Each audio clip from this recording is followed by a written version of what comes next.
वैसे तो बहुत खुशहाल गांव है, पर जैसे जैसे होली का त्योहार नजदीक आता है, इस गांव में दहशत फैलने लगती है। दहशत भोली वाली भूतनी की। जब सब लोग त्योहार मना रहे होते हैं, तब इस गांव में होली वाली भूतनी अपना शिकार करती है।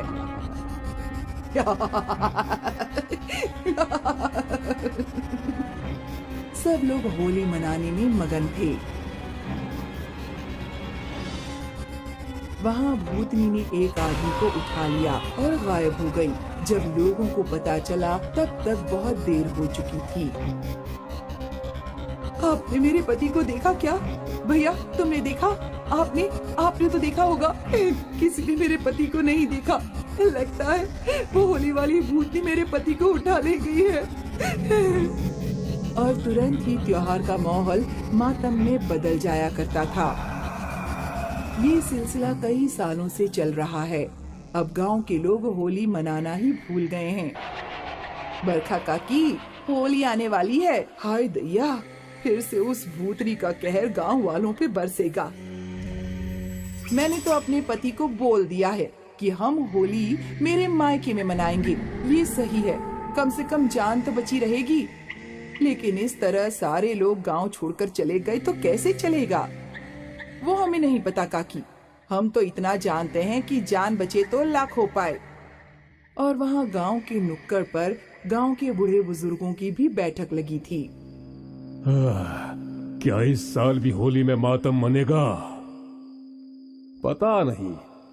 इस साल अगर वो भूतनी वापस आई तो फिर गांव में मातम ही होगा। आखिर कब तक ये सब चलता रहेगा? हमें कुछ ना कुछ तो करना ही पड़ेगा ना। पर क्या? मैंने अपने दादा से सुना था कि यहाँ से 40 मील दूर एक कबीला है। ये कबीला कोई आम कबीला नहीं है, बल्कि तांत्रिकों का कबीला है। इन लोगों की शक्तियां असीम हैं। भूत पिशाच इनके लिए कुछ नहीं है। हमें इस कबीले वालों की मदद लेनी चाहिए। अगर ऐसा है तो मैं आज ही इस कबीले की खोज में भेज देता हूँ। सरपंच ने एक गांव वाले को कबीले की खोज में भेज दिया और लगभग 40 मील दूर उसे वो कबीला दिख गया। गांव वाले ने कबीले के मुखिया को अपनी समस्या बता दी और वो उस गांव वाले के साथ गांव आने के लिए तैयार हो गया। सरपंच जी, ये तांत्रिक जी हैं, कबीले के तांत्रिक। ये हमारी मदद करने आए हैं। तांत्रिक जी, अब आप ही हमारी मदद कर सकते हैं। क्या आप बता सकते हैं कि ये सिलसिला कितने सालों से चल रहा है? अब लगभग 5 सालों से। 5 साल पहले हम सब गांव वाले यही नुक्कड़ पे होली मना रहे थे और तभी पता नहीं कहां से वो भूतनी आ गई। बदला, मुझे बदला चाहिए और मैं वो लेकर रहूंगी। फिर उस भूतनी ने भीखू को पकड़ लिया और उसे घसीटते हुए अपने साथ ले गई। वो आखिरी दिन था जब हमने भीखू को देखा था। फिर उसके बाद क्या हुआ? अगली होली पर दिन में कुछ नहीं हुआ, सब खुश थे। लेकिन जैसे ही सूरज ढला, तेज आंधियां चलने लगी और वो भूतनी एक बवंडर की तरह गांव में आ गई। उसकी हंसी गांव भर में गूंजने लगी। मुझे बदला चाहिए। और फिर भूतनी ने भांग के नशे में धुत पवन को उठा लिया और अपने साथ उस बवंडर में ले गई। पवन की भी लाश नहीं मिली। क्या इसके बाद भी हर होली पे वो भूतनी आई थी? हाँ, अब तक 5 लोग गायब हैं। पता नहीं उनके साथ वो भूतनी क्या करती है। आपकी बातों से तो लग रहा है कि वो बदला ले रही है, पर गांव वालों से क्यों? ये उस भूतनी को यहां बुलाकर पूछना पड़ेगा। आप कुछ भी कीजिए, पर हमें उस भूतनी से मुक्ति दिलवाइए। मुझे उन 5 लोग जो गुमशुदा हैं, उनके कपड़े या इस्तेमाल की हुई चीजों की जरूरत पड़ेगी। मैं अभी सब इकट्ठा करवाता हूँ। और सूरज ढलने से पहले तांत्रिक ने अपनी पूजा शुरू कर दी। उसने नुक्कड़ के पेड़ के पास एक सितारा बनाया, जिसके बीच में अग्नि कुंड स्थापित कर दिया। गुमशुदा लोगों की चीजें उस घेरे के भीतर रख दी गई और फिर तांत्रिक मंत्रों का जाप करने लगा। ओम ह्रीं क्लीं रुद्र भैरवी, ओम रुद्रायणी काल भैरवी कृपाल भैरवी ओम ह्रीम क्रीम रुद्र भैरवी ओम रुद्रायणी काल भैरवी कृपाल भैरवी ओम ह्रीम क्रीम। तांत्रिक के मंत्रों के साथ हवाओं ने अपना रुख बदला, वो तेज हो गईं। सारे गांव वाले डरे हुए थे, लेकिन तांत्रिक ने अपना जाप जारी रखा। ओम ह्रीम क्रीम रुद्र भैरवी ओम रुद्रायणी काल भैरवी कृपाल भैरवी ओम ह्रीम क्रीम। और फिर एक चीख के साथ, मुझे क्यों बुलाया? मुझे क्यों बुलाया? अरे ये तांत्रिक, तेरी मौत आ गई है जो मुझसे पंगा ले रहा है। चला जा यहाँ से। मैं जाने के लिए नहीं आया हूँ, बल्कि इन भोले भाले गांव वालों को तेरे कहर से बचाने आया हूँ। भोले भाले? इनमें से कोई भी भोला भाला नहीं है, सब नीच हैं, पापी हैं। ऐसा इन गांव वालों ने क्या गुनाह कर दिया? गुनाह? पाप किया है इन लोगों ने? पाप? मेरी जिंदगी बर्बाद कर दी इन गांव वालों ने। मेरा नाम काया था, मैं बगल वाले गांव में रहती थी। मैं अपने माता पिता की लाडली थी।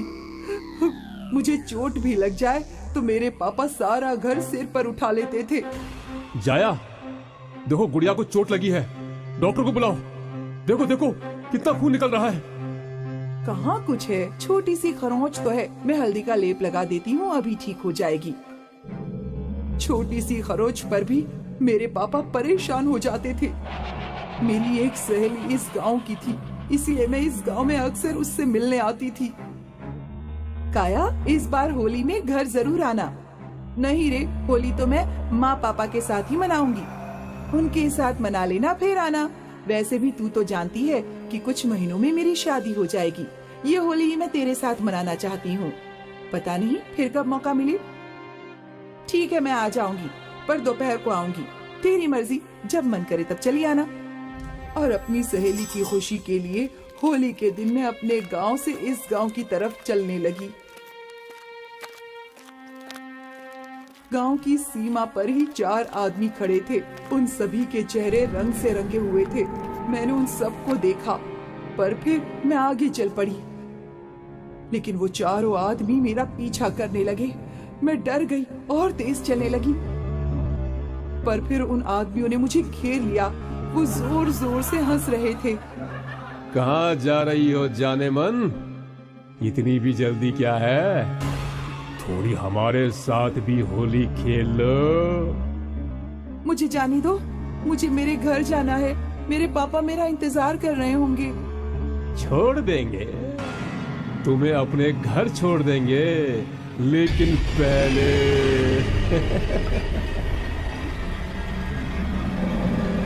उन दरिंदों ने मेरी एक ना सुनी और एक एक करके उन लोगों ने मेरी इज्जत लूट ली। उस दिन मेरे पास नदी में कूदकर जान देने के सिवा कोई पर्याय नहीं था। उन दरिंदों ने मेरी हंसती खेलती जिंदगी उजाड़ दी। मेरे पापा को जब मेरी लाश मिली तो उन्होंने वही प्राण त्याग दिए। अब सिर्फ मेरी माँ जिंदा है, लेकिन वो भी पागलों की तरह गली गली भटकती रहती हैं। अब तुम ही बताओ तांत्रिक, क्या मेरा बदला लेना गलत है? तुम्हारा बदला लेना गलत नहीं है, पर तुम मासूम गांव वालों से बदला क्यों ले रही हो? क्योंकि वो लोग इसी गांव के थे। तुम्हें कैसे पता कि वो लोग इस गांव के थे? मैंने उन आदमियों से एक के पास बुलेट गाड़ी देखी थी, जो मैंने पहले इसी गांव में देखी थी। इस गांव में तो किसी के पास बुलेट गाड़ी नहीं है। तुम झूठ बोल रहे हो। 6 साल पहले यहाँ नुक्कड़ पर एक बुलेट गाड़ी खड़ी रहती थी। 6 साल पहले? हाँ, याद आया, वो तो किशोर की थी। किशोर 2 गांव छोड़कर रहता है। उस समय उसने गांव में नया व्यापार डाला था, तो वो अक्सर अपनी बुलेट पर यहाँ आता था। देखो काया, वो जिन लोगों ने तुम्हारी जिंदगी उजाड़ी, वो इस गांव में नहीं रहता। तो तुम किससे बदला ले रही हो? मैं तुम्हारी मदद कर सकता हूँ उन चारों तक पहुंचने के लिए, लेकिन बदले में तुम्हें वादा करना होगा कि तुम किसी भी निर्दोष को नहीं मारोगी। मुझे मंजूर है। तो चलो, तांत्रिक, सरपंच और भूतनी दूसरे गांव के रास्ते निकल पड़े। काफी अंधेरा था, लेकिन सरपंच को वो बुलेट गाड़ी दिख गई। वो रही बुलेट और वो किशोर का घर। उन लोगों ने किशोर का दरवाजा खटखटाया। सरपंच जी, आप यहाँ इस वक्त? वो अकेले नहीं आए हैं, हम साथ में मेहमान भी लाए हैं। और फिर भूतनी किशोर पे झपट पड़ी। 6 साल पहले मेरी जिंदगी बर्बाद कर दी थी तुम लोगों ने, अब मैं तुम्हारी जिंदगी बर्बाद कर दूंगी। मुझे माफ कर दो। तेरे साथ और कौन कौन था? नहीं, मैं बताता हूँ। हरिया और मत्रू था। इतना सुनते ही भूतनी ने किशोर की गर्दन मरोड़ दी। फिर उन लोगों ने हरिया के घर का दरवाजा खटखटाया और जैसे ही हरिया बाहर आया, भूतनी ने उसकी भी गर्दन तोड़ दी। इसके बाद कल्लू की बारी थी।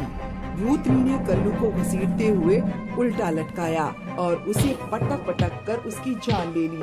और आखिरी बारी थी मंत्रू की। मंत्रू के चेहरे को तो उसने नोच ही लिया। मंत्रू को सबसे दर्दनाक मौत मिली।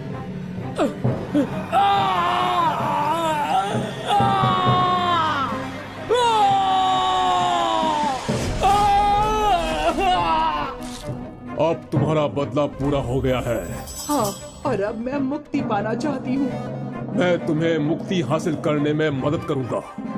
तांत्रिक ने काया की मुक्ति की पूजा की और काया इस दुनिया को छोड़कर हमेशा के लिए चली गई और फिर कभी इस गांव में होली वाली भूतनी का जिक्र नहीं हुआ।